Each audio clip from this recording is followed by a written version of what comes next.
Hello, my name's Wayne. I'm the Chief Instructor at Forest Nights.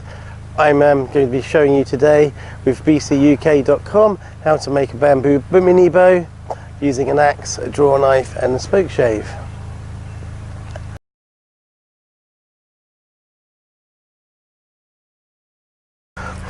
So we're going to be working only this face now. If we work this side, these fibres will tear and our bow will break. So just like before, we're going to start at our tip. We're going to take this node out. Now, I've done this a few times before, so I have a rough idea in my own mind how much I can take off quite quickly. I would expect, if you're making your first bow, take a little bit more time. Probably at this point I would change tool unless you're very comfortable with your axe use. Hello.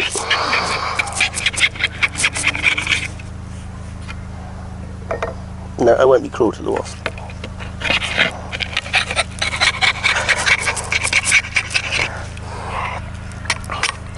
The process we're doing at the moment is called floor tillering. So I take a little bit off, I start to flex it. So bending anymore, bending a little bit more there. Hopefully you will all agree, those that are watching. So a little bit more off, nice and steady. Use it like a plane. I'm just working this edge. This edge. I'm not taking any material from the center yet, because our bamboo is concave. And if I start working here, this center line, and I've taken too much material off the side too quickly, and that will mean our bow is more likely to fail. Take it off nice and steady. Check, recheck. Still too stiff at the handle. Axing away, take a bit more off there, a bit more there.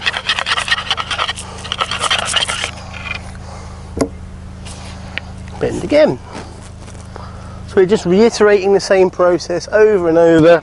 A little bit of material, removal, working it down. Okay, so now I've got a pencil. If we mark the whole of the limb of the bow all the way down, make it really clear and defined. Now when I take the pencil line off, I know that I've worked the whole surface area of that part of the bow, and I want to slow down now because millimeters start to count. Remember, you're making a mini bow, so all the activity is compressed in time.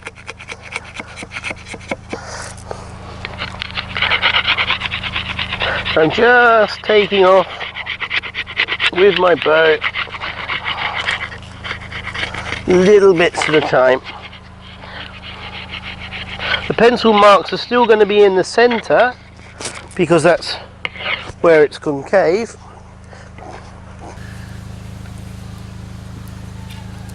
Nice and controlled. Still working away. Taking it down.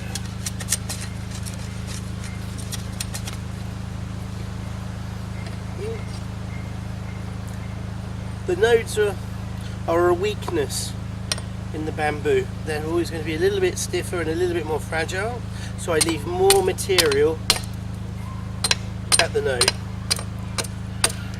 You can see I'm just using my wrist. I'm not swinging, taking big chunks, nice and controlled, just the wrist. And again, back to using the axe as a plane. It's a particularly nice French axe.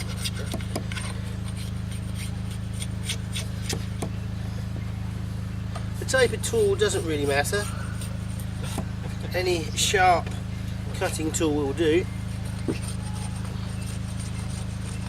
It's more important that you have a tool that you're comfortable using. So it could be a spoke shave, draw knife, Frost's Moira, any cutting tool will do. It just takes a little bit longer and a little bit more practice to use it accurately. We don't like this area here, so I'm just going to work that some more down to that point.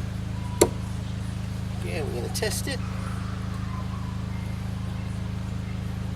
Still one limb, it's a lot stiffer than the other. We haven't worked this area much yet.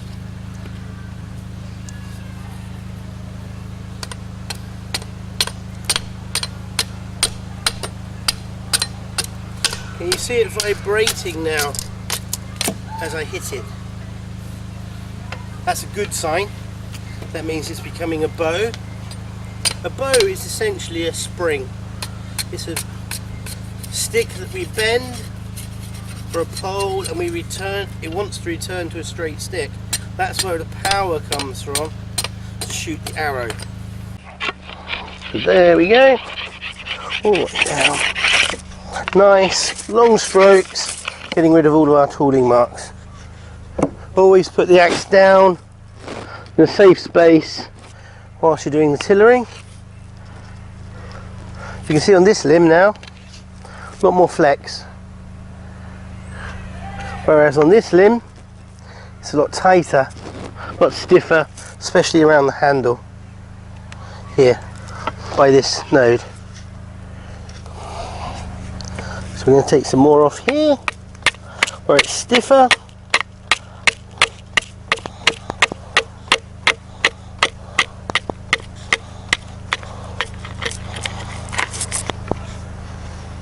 And we check again.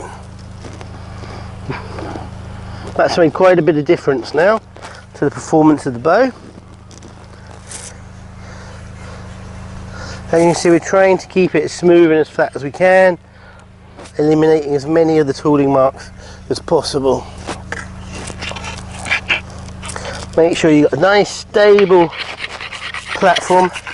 I'm lucky to be out here with a really good bench to work from, nice and safe. My follow through is safe. Even when I get close, just keep it nice and tidy. Working my limb.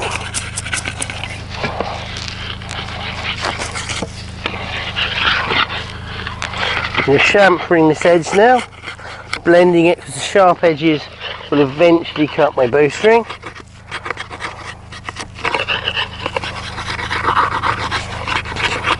Which after you've spent a few hours working on it and your bow breaks, and they do, occasionally my bows break,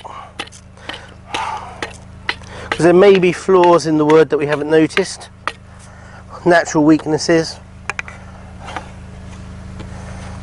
You take those as a learning lesson, take it on the chin, think, what did I do wrong?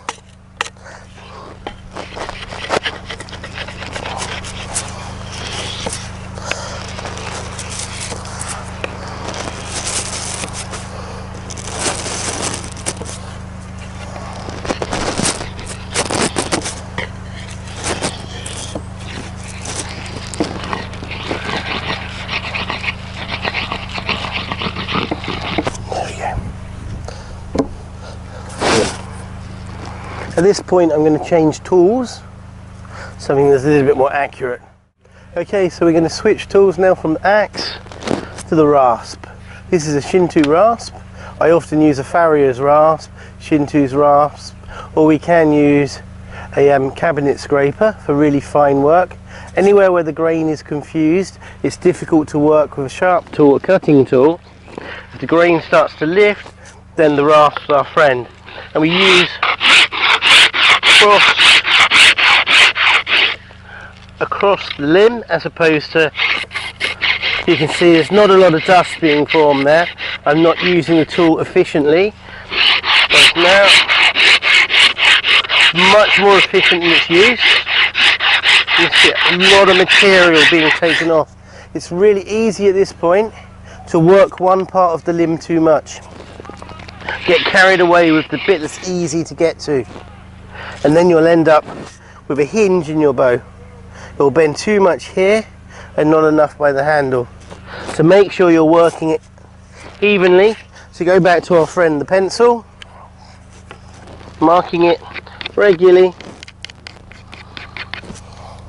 And we're not aiming for a high poundage bow today. I call it a bow finished when I can get it to full draw and effectively shoot an arrow.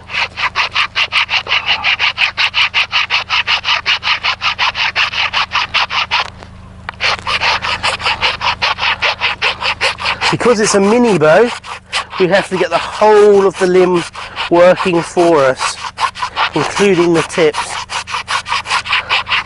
We're looking to get a nice graceful arc from one tip to the handle, all the way down the other limb to the tip. As you can see now, I removed all of that pencil mark there. So I'm going to come back up. Our handle is here. So it's tapering, it's getting thinner from the handle to the tip.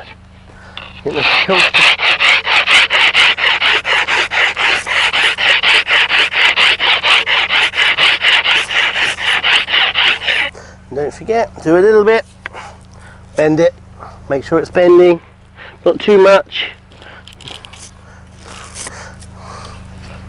So it's about balancing the forces, working the whole of the bow. Working smarter, not harder.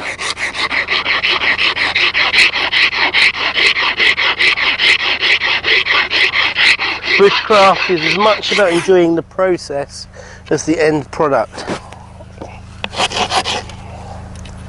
So this bit, a little bit too close to the end of my bench to work effectively. So I'm just going to lock it under my arm using the fine side of the rasp on this node. I want to keep this node a little bit wider, a little bit thicker than the tip, just to leave a little bit of extra material to support the bow so it doesn't fail at this point. There's the node, the joint. So we're going to keep that wider there than we are the tip, just so that there's less of a risk of it failing. It might still fail.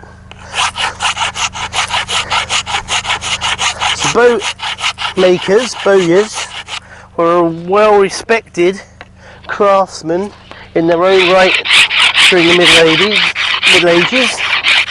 They had their own guilds and were socially on par with the blacksmith. So never wealthy, but certainly were considered skilled craftspeople.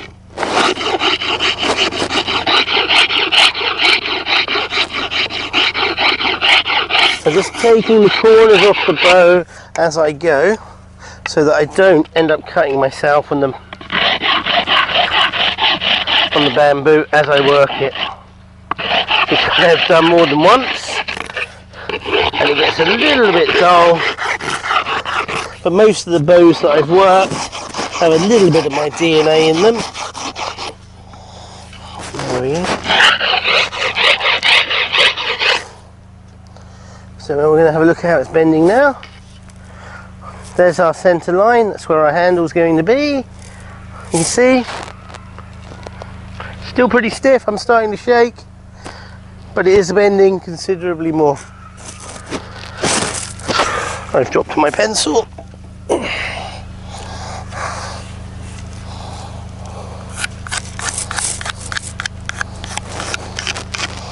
More lines. I'm not taking as much off at the handle because I'm going to try and keep the handle stiff. I might make an executive decision in a minute, see how it's bending. We might get it becoming a fully encompassed bow, which means it bends through the handle as well. But I always find that feels a bit strange when I'm shooting, when the whole of the bow is moving as I'm holding it, so I prefer not to have it. For quite a few of the Native American tribes had fully encompassed bows, but bent in the handle as well. So we're still making a primitive bow, a self bow, all one piece of wood. Although bamboo is made of grass, it's a type of grass. We define wood as any material of a woody like structure.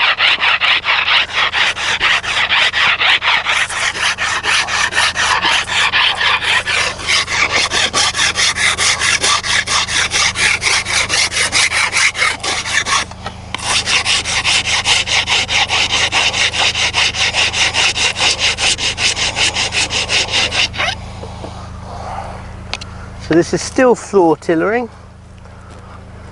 You can see that's getting a lot weaker now, that limb. That limb's getting bending as well. I'm putting a lot of my body weight into this bow to get it to bend. So it's still very much an adult's bow.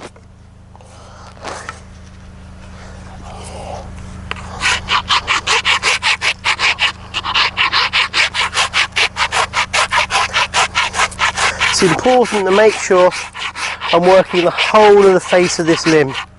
Don't raise your elbow or drop your arm, because then you're just going to work one side of the limb.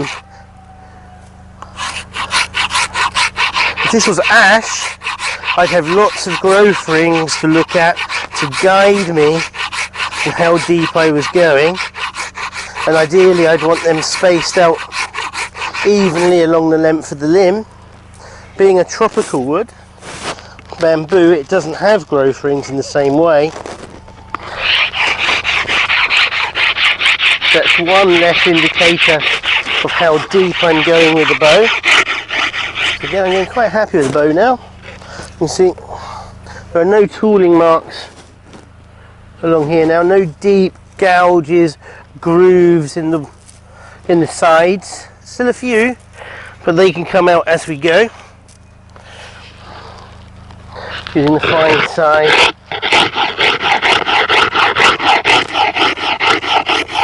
We're not very good at thinking in 3 dimensions when we're carving. So it's important to work 1 dimension at a time. If I try and carve all 3 sides of the bow, it's not going to work. I think we're about ready now to carve the notches, to accept the first string. This won't be the final string, this will be our string for tillering. So I'm going to sit down for this so that it's nice and stable so I can cut accurately.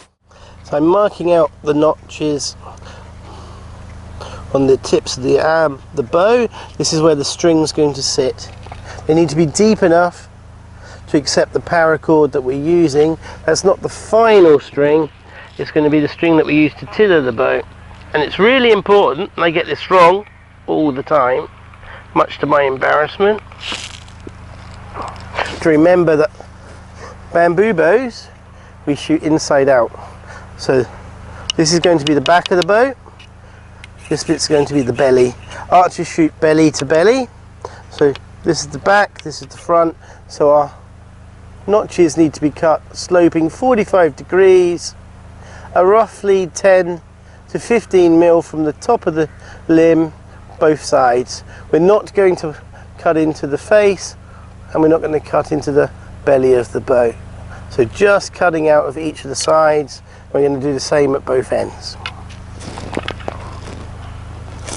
And for that I'm just going to use a knife, thinking again about our safe tool use, as you can see. So my elbows on my knees, not going to be so easy here for me because this bench is a little bit taller than I would choose ideally, but when you're my height you have to get used to working on other people's kit, which is generally a bit bigger than I am. So I'm rocking my knife, always trying to maintain good control, thinking about my follow through, where am I going. Take your time, this should be neat. There we go. Just nibbling away. This is bushcraft. It's not supposed to be fast. It's supposed to be a process. And there we go. You always measure twice. Look at the knife. See here, there's potential for the knife to slide off. So I'm making sure that my follow through is well away from my knee and my femoral artery. So that's powered through, which is fine. So we're going to put in, so this end we're going to change the design slightly. Power through, take that end off as well. And this end we're going to have a pin knock. So that's a good illustration of what can happen.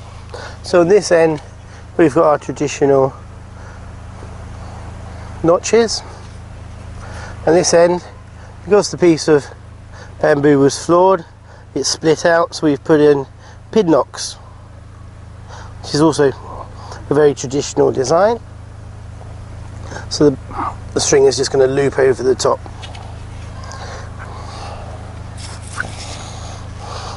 We need some paracord.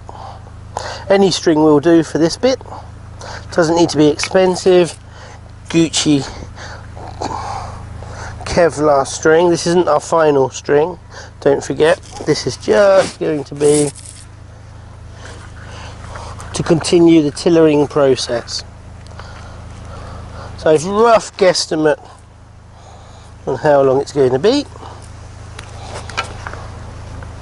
keeping it to safe tool use. I normally use a noose knot, so wrap it around once, twice, 3 times is best, I find. Once, twice, 3 times, and I poke the end through, and we have a knot that slides up and down, so it's easy to take out. That's going to sit over there like so. Pull it tight, and I want it to cinch up in the middle. So not off to one side, not off to the one side, but ideally in the centre of our bow limb. Otherwise, when we're working it, the bow's going to want to rotate in our hand, which feels a little bit uncomfortable. Some bows just do want to twist. That's life, you have to get used to it.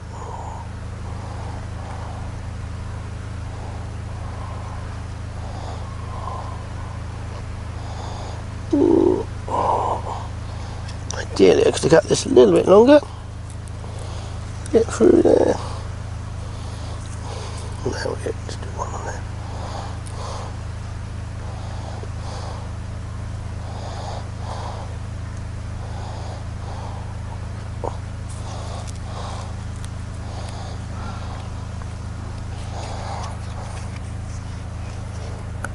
That's bending.